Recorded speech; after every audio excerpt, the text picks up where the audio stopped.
Hi YouTube, this is Choices with Chichi, and it's always a blessing to have you guys with me. I hope you're doing good. The holiday season is upon us, and one thing that happens here in Nigeria, I don't know about other parts of the world, is that a lot of people plan their weddings around this time.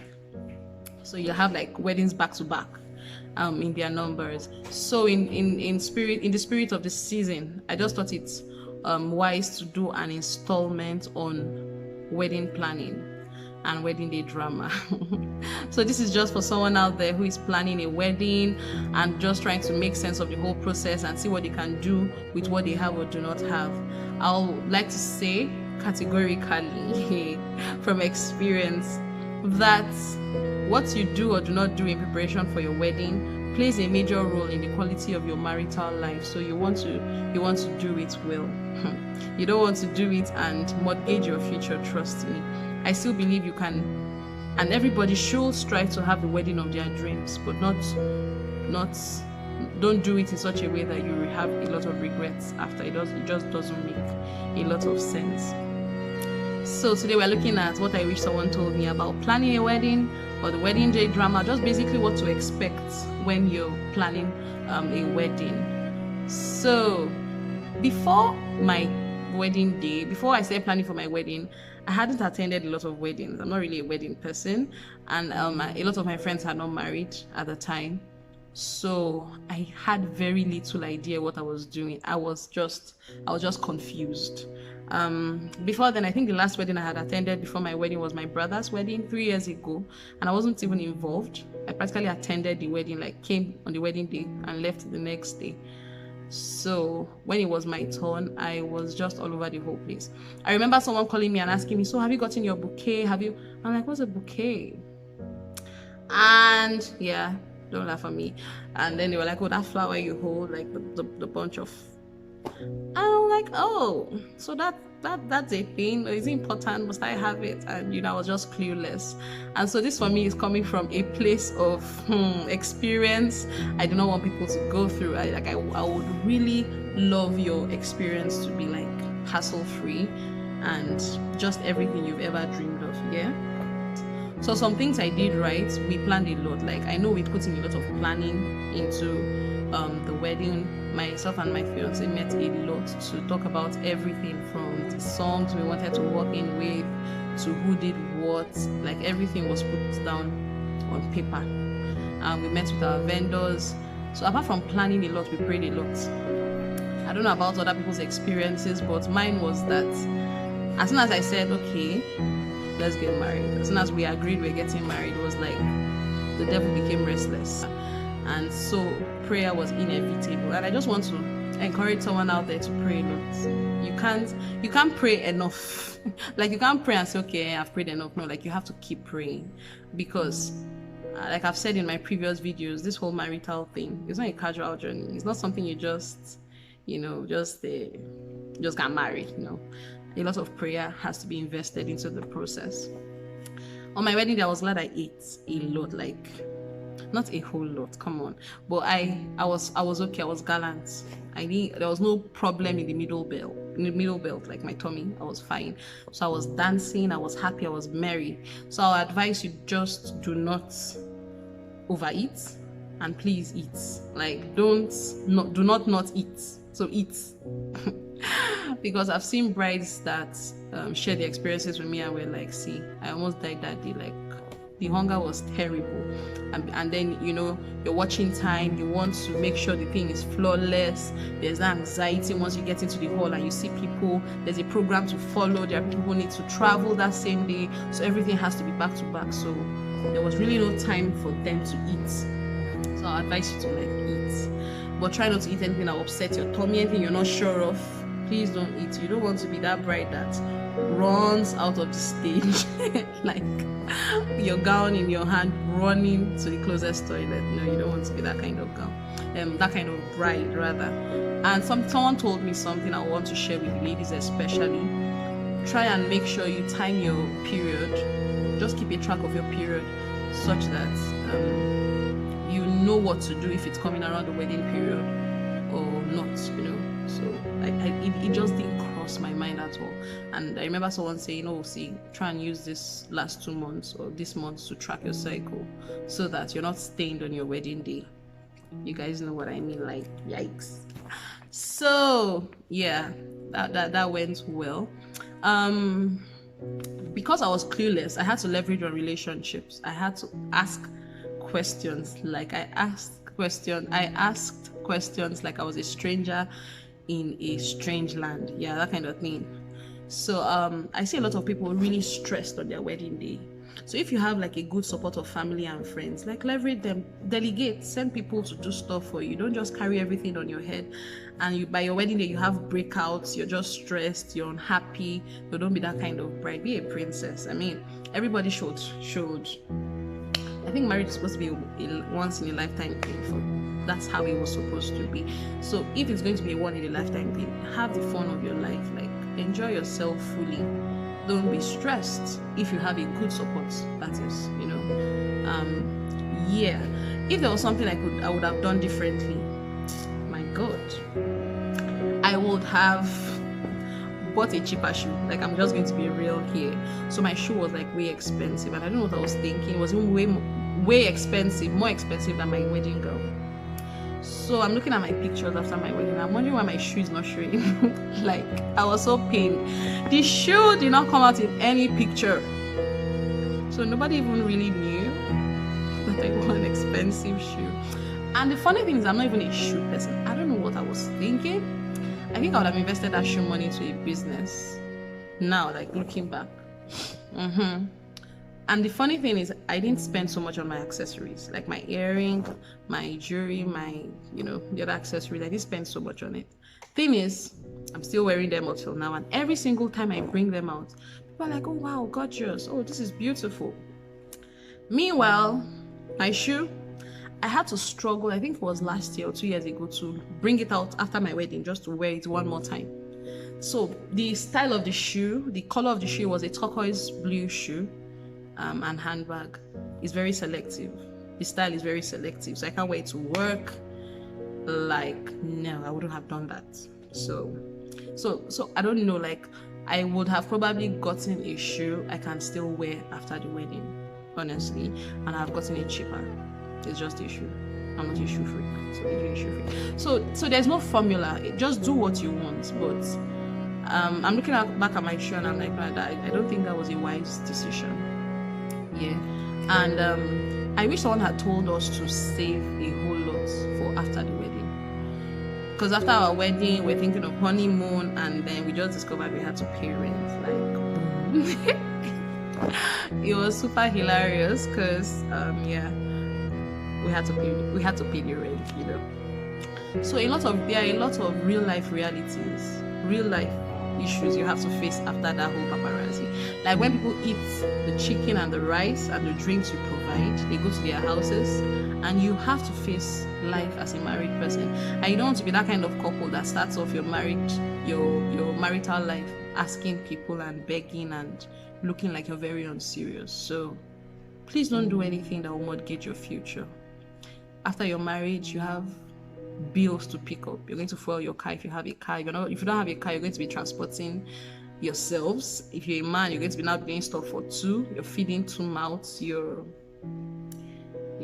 buying provisions for 2 people. It's not just about you. You guys need to clothe. So there are a lot of things to do after the wedding. I'll just advise you not to, you know, do so much. And I think that's it. So eat a lot, pray a lot, plan a lot, leverage on relationships. Please enjoy your day. So I was at this wedding some years back, and I don't know how it happened, but the wedding cake got stolen, and there was just like this force behind. People were shouting, there was so much noise. And guess what? Couple, bride and groom be like, oh yeah, they had the fun. Like, when there was so much chaos behind, they were practically laughing in front, just totally oblivious to everything that was happening around them. And I made up my mind to be that kind of bride. So my advice to you is enjoy every bit of it. Like, savor the moment. Do your thing. Do it and do it well. Finish the wedding day. Don't carry it over. Don't say, oh, I wish. No. Finish it. Spend it. Finish. You know. and have fun. And as usual, I'm not the only person who will be talking about this. I have a lot of contributors who are excited to share their experiences with you. So sit back and enjoy. Hi. Well, my name is Rebecca Ojata, and today we're talking about weddings. Okay, so to you guys preparing to get married, congratulations! And for those of you working towards that, or you get that, it's gonna be wow. Now, I know it's a one in a lifetime event, so you want to make it glam and on point. Now, my advice: be wise. Number one on my list: mad money. What did I say? Mad money. Now, what's mad money? Please, as you prepare, make a stash of money, however, in the bank, whatever you want to do. Just save some money aside that you're going to fall back on. Like, find money that can keep you for maybe like 2 months, 3 months, before everything falls into place. Okay, so please have that saved. It's gonna come in handy. I did, and I tell you, I don't regret it. You see some people, they don't want to they don't give contributions or money for weddings until after the wedding. Yeah, you need every single kobo, every single resources you need, because there are things that you wouldn't remember, there are things you overlook, and you find out that you need it. So you don't go, oh please, could you borrow me this, could you borrow me that? Nah, that's not good. Okay, so plan and save some extra at the back. Secondly, now the scale of your wedding. Honestly, we're Nigerians, and your family has a very large role to play on your wedding, okay, and what you do about the wedding. Okay, so if you're from a big family, close-knit family, you have cousins, uncles, everybody coming in, always around, trust me, your wedding is gonna be big. Means that all those cousins, uncles, they're gonna be around, and you would actually want them to be around. Okay, so that means you have a lot of people to feed. Okay, and that means you have people to feed, you have drinks, and then it means that the venue you're going to use also has to be big enough to accommodate everybody. So now that's finance. So if you want to cut down, you have to work on other things, like for example, maybe you wanted to do a 500k dress. Well, if you have that, no problem, but you can cut that down and still have a beautiful dress, a wonderful dress. You're going to wear it for some hours, and that's it. Okay, for example, things like shoe. Ladies, you want to have a wonderful shoe and all that, please be reasonable. Buy comfortable, cute shoes that you can use afterwards. Okay, I've seen people buy spot on shoes that at the reception they're not even comfortable on the shoes. Okay, so what's the point? And then after maybe they wear it once, twice, and they have to give up. Doesn't make sense. Okay, so please get comfortable shoes. I used my wedding, I think when I was pregnant, I rocked my wedding shoe and I was always on point. Just comfortable. Alright. Thirdly, please make use of all the resources you have around you. Look at the people you have around you. Okay, you have some people who have cool cars, sweet cars. Please go. You can use them. You can ask them for their cars. You don't have to go and pay money for it. So you cut the cost. Okay, and they'll be glad. Also, you have people who do cakes, catering, and all that. Please get them involved. They'll be happy to help you out. Okay, it's not free. But you're gonna have some cut. Alright, fine. I wish somebody told me that things don't always have to go wrong. Like, we always hear that something must go wrong, before the wedding, blah blah blah blah blah blah. And because I like to plan, I like to organize before the wedding, I even used to freak out anticipating what could go wrong. And yeah, some things were not great. Like, I forgot my bouquet, and I realized I forgot my bouquet when I was walking down the aisle, and I whispered to my maid of honor, oops, we forgot our bouquet, but I was fine. So as far as I'm concerned, nothing went wrong at my wedding. Maybe other people saw it too, but me, I didn't see it. So I wish they tell brides that yeah, sometimes things will go wrong, but sometimes things won't go wrong. And I think they told me this, but it's worth saying. Regardless of whether things go wrong or things don't go wrong, like in my case, enjoy your wedding. That was one thing I really wanted. And everybody tells me, you were just dancing all through. And I'm glad that's what I get to remember about my wedding. I was happy. I was a very happy bride. I was a dancing bride. I was the dancing bride 2019, if I do say so myself. But yeah, enjoy. Like, I just told God before the wedding that you know how I am, right? I can be a control freak. I can freak out. I can worry. But for this day, I don't want to worry. I want to have a good time. And it happened. I had an amazing time. So, yeah. There's always wedding day drama, believe me. So, I wish there were things I knew. There are things people told me about planning a wedding. Honestly, I really wish I had some of these things. One of them is financial management. You have to be very careful about your finances because you will need every single penny you can save. You will need it after the wedding because that is when marriage starts proper. Like, for example, I got a hall. My hall the hall I used was 800,000. I saw one for 500. Sister, it was almost the same thing. But my own was, I didn't want people to sit outside. I didn't want my guests to come and the hall would be choked up. At the end of the day, people sat outside, even the 800k hall I took. So I ended up regretting. And really, you don't want to deal with regrets because you will just be turning on your bed and you won't really like it. So you can imagine if I had saved that money, how much at least it would have been able to sustain me for some months during my marriage. Secondly, is stress. The kind of stress I went through. I broke down. I was very sick because the stress was too much for me. For 2 good days, 24th, 25th, I didn't eat. My wedding was 26th. I stressed myself too much. I advise you get friends to help you do 1 or 2 things. Yeah, we do market runs, hotel reservation. This is why you take care of the easier ones so that you won't be too stressed that day. If not, you really will not like how you feel after the whole ceremony. Planning a wedding is beautiful, it's exciting, and it is stressful. It's all of these things because I think everyone has a picture of what they want their day to look like, and bringing that picture to life can be all of these things. It's exciting for you, it's beautiful, and at the same time stressful because you're just worried about whether or not you would get exactly what you were looking at or looking forward to.